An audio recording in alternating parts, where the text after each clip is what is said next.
The Holy Bible, New King James Version, Isaiah 7.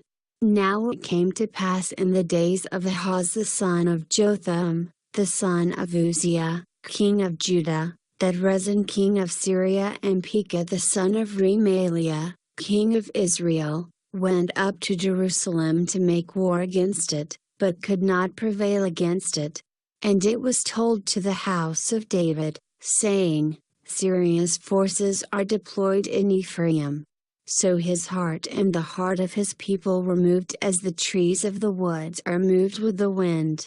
Then the Lord said to Isaiah, Go out now to meet Ahaz, you and Shear-Jashub your son, at the end of the aqueduct from the upper pool, on the highway to the fuller's field, and say to him, Take heed, and be quiet, do not fear or be faint-hearted for these two stubs of smoking firebrands, for the fierce anger of Rezin and Syria, and the son of Remaliah.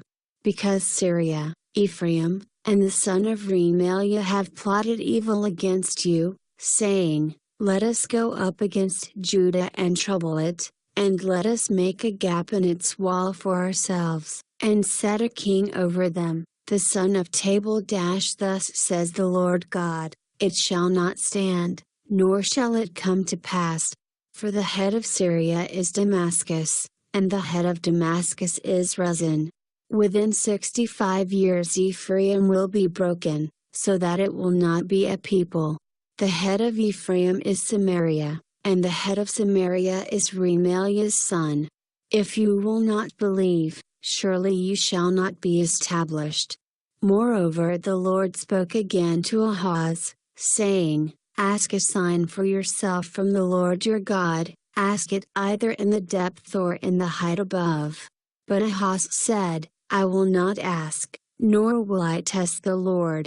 Then he said, Hear now, O house of David. Is it a small thing for you to weary men, but will you weary my God also? Therefore the Lord himself will give you a sign. Behold, the virgin shall conceive and bear a son, and shall call his name Emmanuel. Curds and honey he shall eat, that he may know to refuse the evil and choose the good.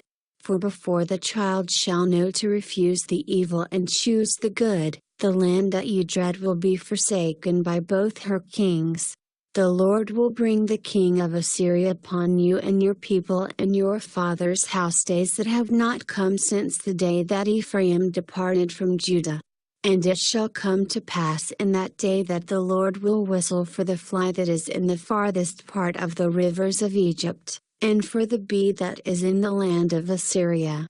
They will come, and all of them will rest in the desolate valleys and in the clefts of the rocks, and on all thorns and in all pastures.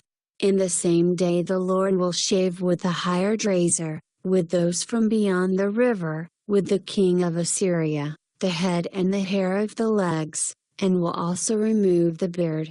It shall be in that day that a man will keep alive a young cow and 2 sheep, so it shall be, from the abundance of milk they give, that he will eat curds. For curds and honey everyone will eat who is left in the land. It shall happen in that day, that wherever there could be 1,000 vines worth 1,000 shekels of silver, it will be for briars and thorns. With arrows and bows men will come there, because all the land will become briars and thorns. And to any hill which could be dug with the hoe, you will not go there for fear of briars and thorns, but it will become a range for oxen and a place for sheep to roam.